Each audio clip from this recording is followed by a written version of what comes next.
In NodKrai, there are stories the wind refuses to carry, names it buries beneath shifting dunes. And one of those names is Nefer. To the merchant, she's a curator, a collector of truths. But to those who've looked into her eyes, she is something far older and far more familiar. For we've seen those eyes before. And we know, as savvy lore enthusiasts, that in Teyvat, eyes matter. She sells stories for a living and thereby carries secrets Teyvatians don't even know they have. Some call her a prophet, but I call her a deceiver. And how old is that deceit? Amazing friends, let's uncover the truth hidden behind Nefer's mischievous smile, the secret beneath the sands.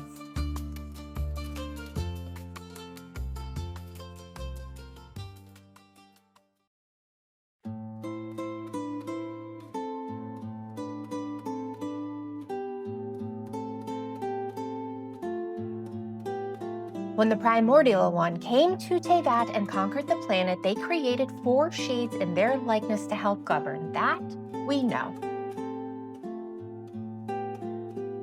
There were fragments of divine will meant to rule, create, and remember. Nefer also has 2 shades, twin copies of her likeness who aid her in battle. We know she can summon them to support her in fights, however, we otherwise don't know much about these shades of hers. It leads to a lot of questions. How did she create shades when we previously thought that this was something only a god could do? Was she born with this capability? Is she possibly a descender? And, invoking the rule of transitivity, can then all descenders create shades of themselves? If they can, are there shades of Traveler, shades of Abyss Sibling, shades of the 3rd descender? We've seen neither hide nor hair of any other shades, so perhaps it's a secret Nefer uncovered during her time in Sumeru. She found a way to split herself, the same way the Primordial One did.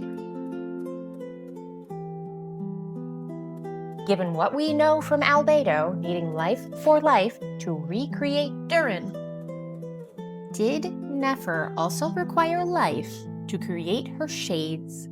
If so, whose life?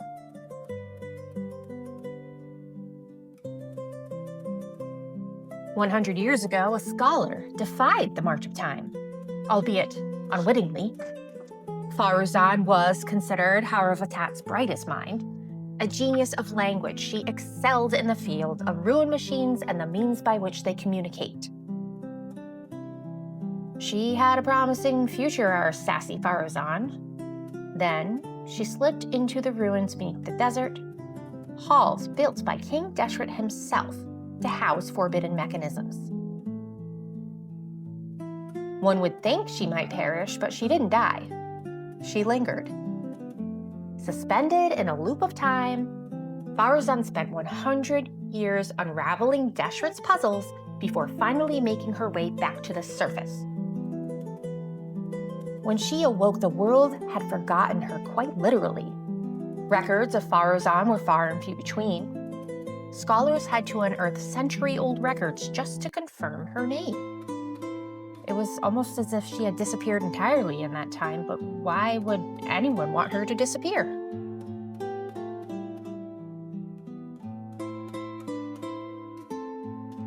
Look through your character gallery.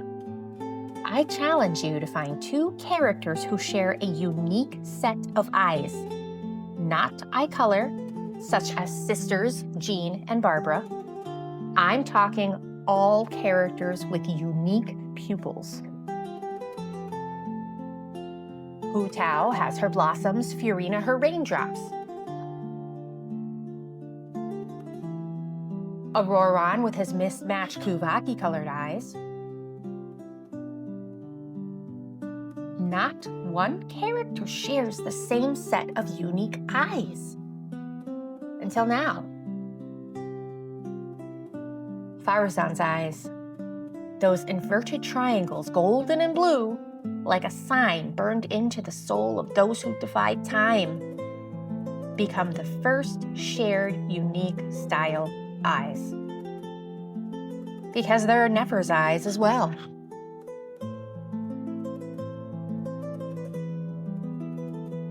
Genshin Impact has always had a guideline about eyes.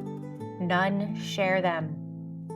So, this being the case, why do these two characters, both surrounded by the haze of a mysterious past in Sumeru, share unique eyes? Because they're connected, because it's intentional. Minus Conria eyes, Faruzan's and Nefer's eyes are unique because they're the first time a special set of eyes appear on more than one playable character. Each character with special eyes has a unique mark about them. They're never replicated in another playable character. But now, we have this mysterious Sumeru secret keeper pop up in NodKrai with, for the very first time in-game, another character's special eyes.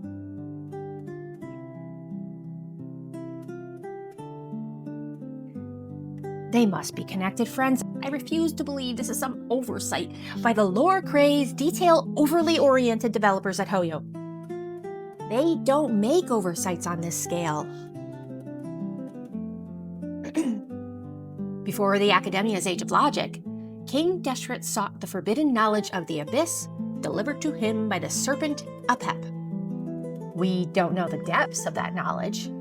It could perhaps unravel the secret to long life, which would explain why Faruzan was suspended in time, unaged, and possibly why Nefer could appear so youthful while possessing a century's worth of knowledge. I don't think Nefer is the young maiden she appears to be. She's older. And unbeknownst to Faruzan herself had some play in that.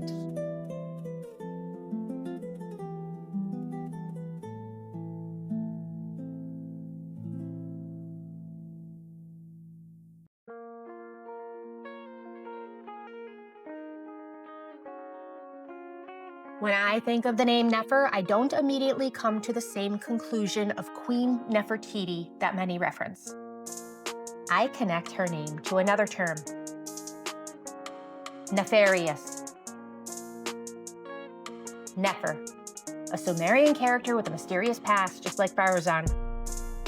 Inverted triangle eyes, like Faruzan. Knowledge from long ago, like Faruzan. Arrows about her clothing, just like Faruzan. Nefer and Faruzan are from similar origins. Same tribe, perhaps even same family. And here's the part where the rap breaks down.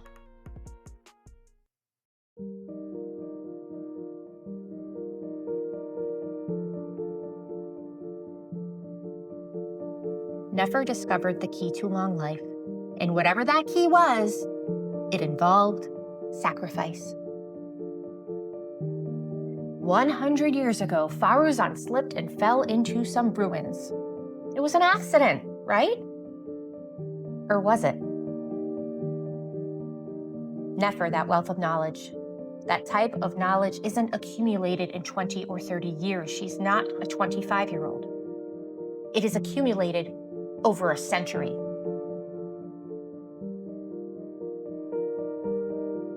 I say Nefer found a way to defy aging, and she did it by sacrificing members of her own tribe or family. That family, including a Sumerian scholar with inverted triangle eyes for pupils, like Faruzan. A massacre granted Nefer long life, and Faruzan was a survivor of this massacre. Perhaps even a sister Nefer let go on purpose. We've seen that happen in media before. Nefer killed her tribe to attain long life. and then wiped the knowledge of them from the records so that she would never be caught. Faruzan, left behind as a survivor, was only identified by a few missed documents determining her name and rank. I think that mark under Nefer's eye, I think she earned it.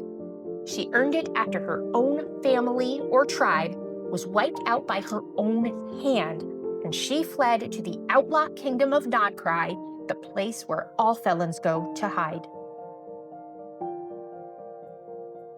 She created a new life for herself, a new persona. So if you were someone with a huge secret, being the master of secrets would be an excellent disguise.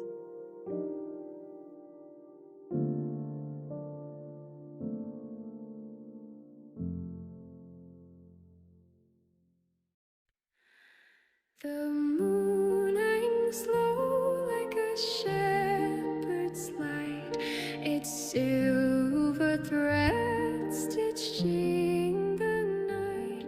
The wind whispers secrets to the sand.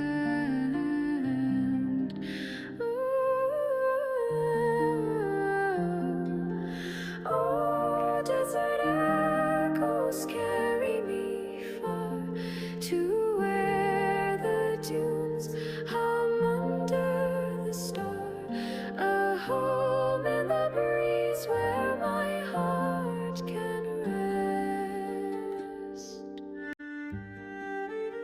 Will Lunar 2 align with my theory? Will Faruzan play a role in the upcoming Archon quest?